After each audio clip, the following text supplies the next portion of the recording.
A year ago I reviewed The Legend of Zelda The Wind Waker as part of a series of Zelda reviews. Now with the release of The Wind Waker HD, it's time to revisit that game and talk about the changes that have been made. I highly recommend watching my original Wind Waker review before watching this one. In this video I'll just be giving my thoughts on the changes that have been made in this re-release, so let's begin. The biggest gameplay addition to The Wind Waker HD is the use of the Wii U gamepad to control the map and the inventory. Initially this kind of use is of limited value, but as the game progresses and Link accumulates more and more items, it really pays off. Having a screen dedicated to swapping these out can save a serious amount of time and makes the experience more fluid. The gamepad completely eliminates any need for the game to be paused. Items can be swapped out on the fly while continuing to move Link to his next destination. The final dungeon in particular benefits from this, since the player needs to use the Deku Leaf, Iron Boots, Bow, Bombs, Hookshot and Wind Waker at various points. I'm also quite partial to using the Grappling Hook and Boomerang in combat, and I found myself able to use all 8 of these items with ease. The gamepad alone has a huge streamlining influence, and it's clear that this was the team's biggest goal with this edition. Many of the complaints from my previous Wind Waker video have been addressed. I previously said the grappling hook was one of the least fluid puzzle solving items in Zelda history, but this time around the animation time has been reduced and the player can change Link's rotation as he swings, which is a great improvement. It no longer feels much different from using any other item.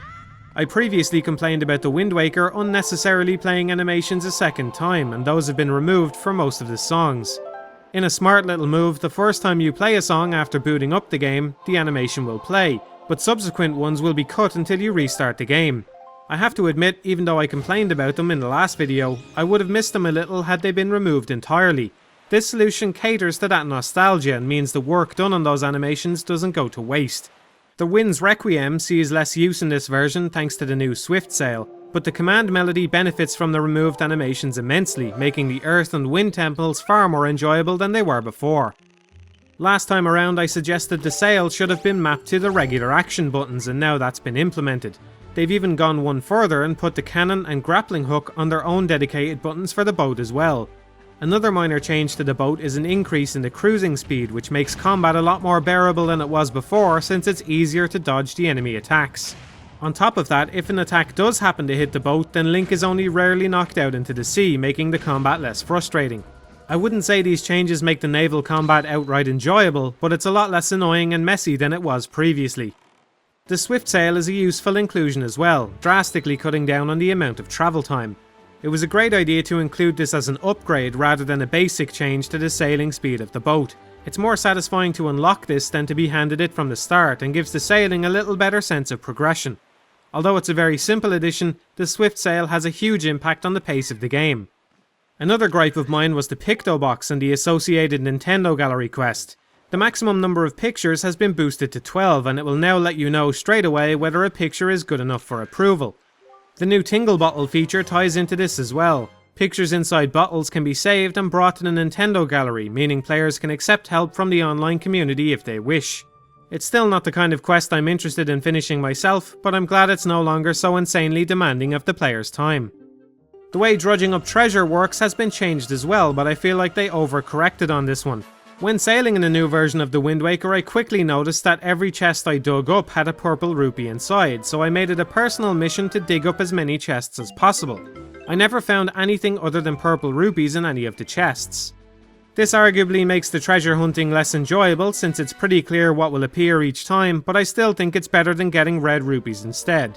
Perhaps in retrospect, lower value rupees should have been swapped out for trinkets like gold feathers to maintain an element of surprise. The more minor but more problematic change for me was the animation time when using the grappling hook, which is about 3 or 4 times faster. On paper this sounds like a great idea, but in reality it gives the impression that the Great Sea is actually the Great Puddle. This is basically a trade-off between convenience or immersion, and I didn't feel like the sacrifice in immersion was worth it in this case. With more substantial treasure in every chest, the original wait time wouldn't really be a problem. Another change which doesn't sit well with me is the way the wind direction is chosen this time around.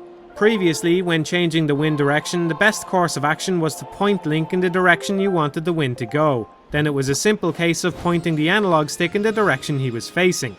This time the camera no longer pans overhead when Link is in the boat. Instead he spins around as the player moves the direction, which makes it far more difficult to determine which way you want to descend the wind. Worse than this though is the UI for the wind has been moved to the bottom right hand corner and the input now works differently. Instead of pointing the analog stick in the direction you want the wind to go, you have to spin the cursor around on the wheel until it points the direction you want. This is a vastly inferior system to the one that was in place before. If you want to reverse the wind direction, you now have to move the stick left or right and wait for the arrow to land on the correct spot. There's a much higher chance of moving the stick the wrong way and getting confused, especially if you played the original. I can only guess why this change was made, but I imagine it's because the GameCube controller had 8 notches on the analog sticks, making it easier to choose those directions. Without those notches, the developers must have worried that players wouldn't be able to choose the correct direction. Personally, I think if someone can't accomplish such a simple feat when they have clear visual feedback from the UI, then they're unlikely to get far enough to ever use the Wind's Requiem anyway. I admit this is a very minor change, but it irritated me a lot because of how uncalled for it was and how it's clearly a worse system in comparison to the original, which was both faster and easier to use. On the flip side, one brand new addition I grew to enjoy was the use of gyroscope controls for the aiming. They're a great fit for a Zelda title since the first person aiming usually only lasts a second or two each time. This is enough for the gyroscope to provide a tangible benefit in speed and accuracy compared to an analog stick, but not so much time that it ends up going out of sync or otherwise becoming a pain to use. Another addition I loved was the inclusion of Hero Mode, and amazingly Nintendo have made the right decision to allow players access to this right from the get-go, something many developers still don't bother to do. It may be a case they only made this decision because they knew many players would be replaying the game and thus would be ready for hard mode, but I hope they seriously consider this for the next Zelda. It works the same way as in Skyward Sword. The enemy damage is doubled, but the far better change is the removal of recovery hearts dropped by enemies or found in grass. This makes every piece of damage the player takes more impactful and encourages more careful playing combat. The Wind Waker was always a very easy game, so this isn't quite enough to make it much of a challenge, but combined with a self-imposed 3-heart run you'd have a pretty intimidating game.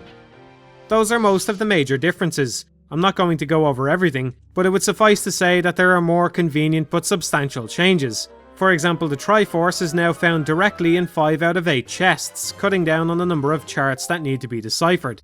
The wallet is now able to hold 500 rupees from the get-go. The text speed is also vastly increased. There's lots of others, most welcome, some unnecessary, but not necessarily very detrimental. For example, the forest water now expires in 30 minutes instead of 20. Combined with the Swift Sail, it makes the Korok side quest laughably easy. It no longer has much tension to it. I encountered at least one change that was just baffling. Orca's Letter has a little less charm in the new version. Perhaps this was just an oversight.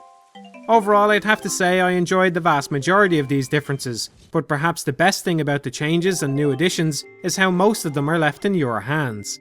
If you don't like the gyroscope aiming, you can turn it off. If you don't like the Swift Sail, you don't have to buy it. If you don't like the tingle bottles, you can disconnect from them. If you don't want to use the gamepad, there's support for the basic controller. The options here are far better than they ever have been. You can even invert the camera controls. I'm having difficulty explaining just how pleased I am with all these changes. I think they show how some very minor tweaks and some careful attention to detail can make a good game so much better. Gameplay wise, the Wind Waker HD is a substantial improvement on the original in many ways. Is this the definitive version of the Wind Waker? That's the big question I'm trying to answer here. Based on everything I've said so far, the answer would have to be yes, but there's a catch. In addition to the aforementioned gameplay updates, Nintendo have also attempted to update the art style as well, and in this regard they weren't nearly as successful. This isn't to say the Wind Waker HD looks bad, very far from it. In fact, if I had never seen the original version of the Wind Waker, then I'd probably be completely enamored with the style. In many ways it's untouched. For example, the geometry of the game is exactly the same as the original. Where the changes become noticeable are in the lighting department. Before I continue though, I need to explain something. I'm comparing the art style of the Wind Waker HD to the original, but if you think about it, the original art style is at a huge disadvantage in this comparison because it can only be shown at a much lower resolution. It's important to note I'm not comparing the Wind Waker HD to the original directly, I'm comparing the two art styles to one another. Because of that, I think it's only fair to show the original art style running at the same resolution as the new one.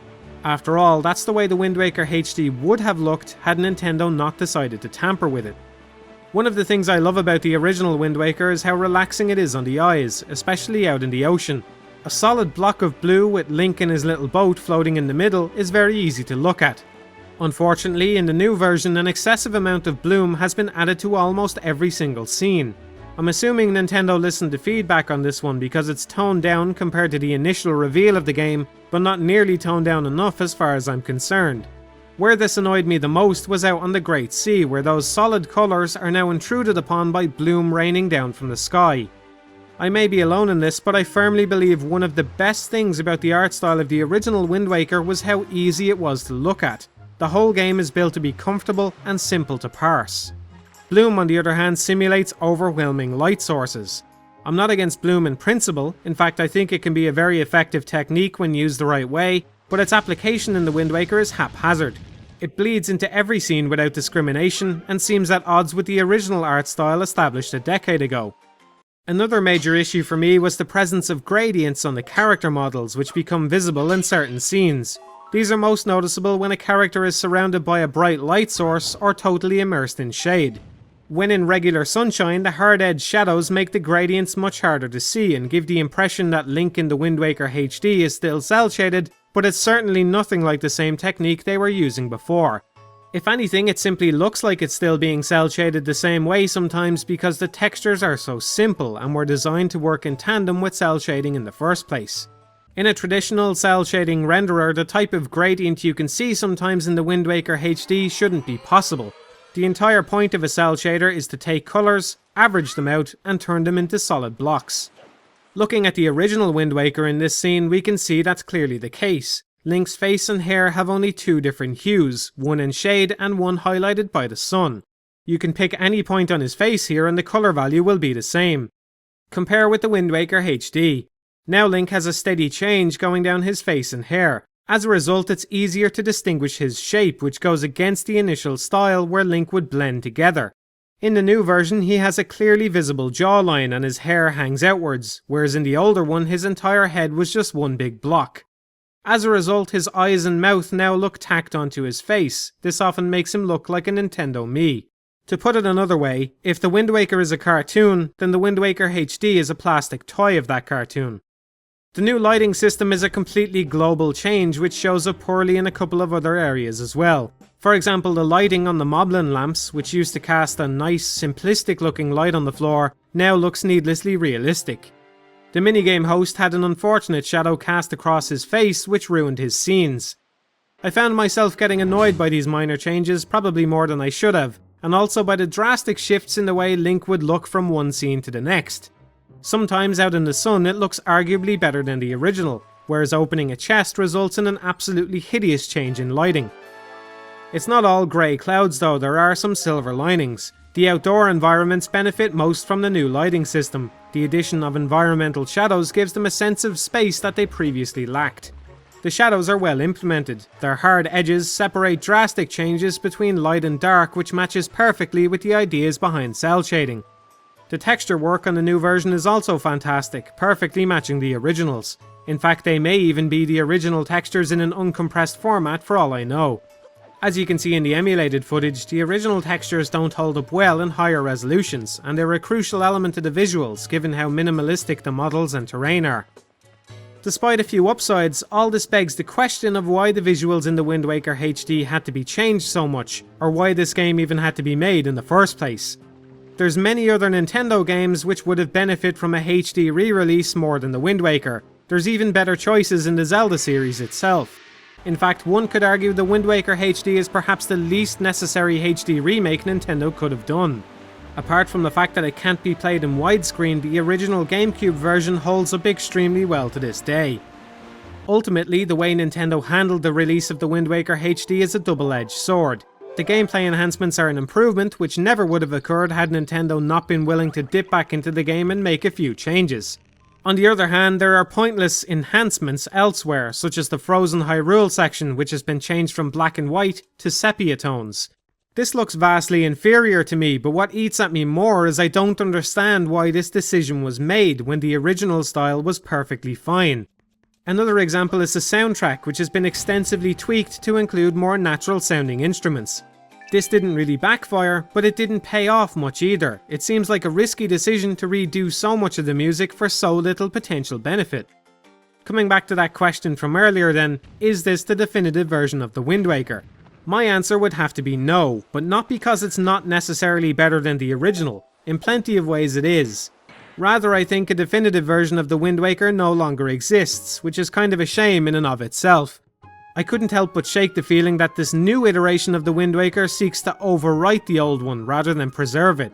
As much as I enjoyed it, I hope it doesn't succeed in that goal. The new version of the Wind Waker is well worth playing, but so is the original. I can only hope history has enough room for two Wind Wakers.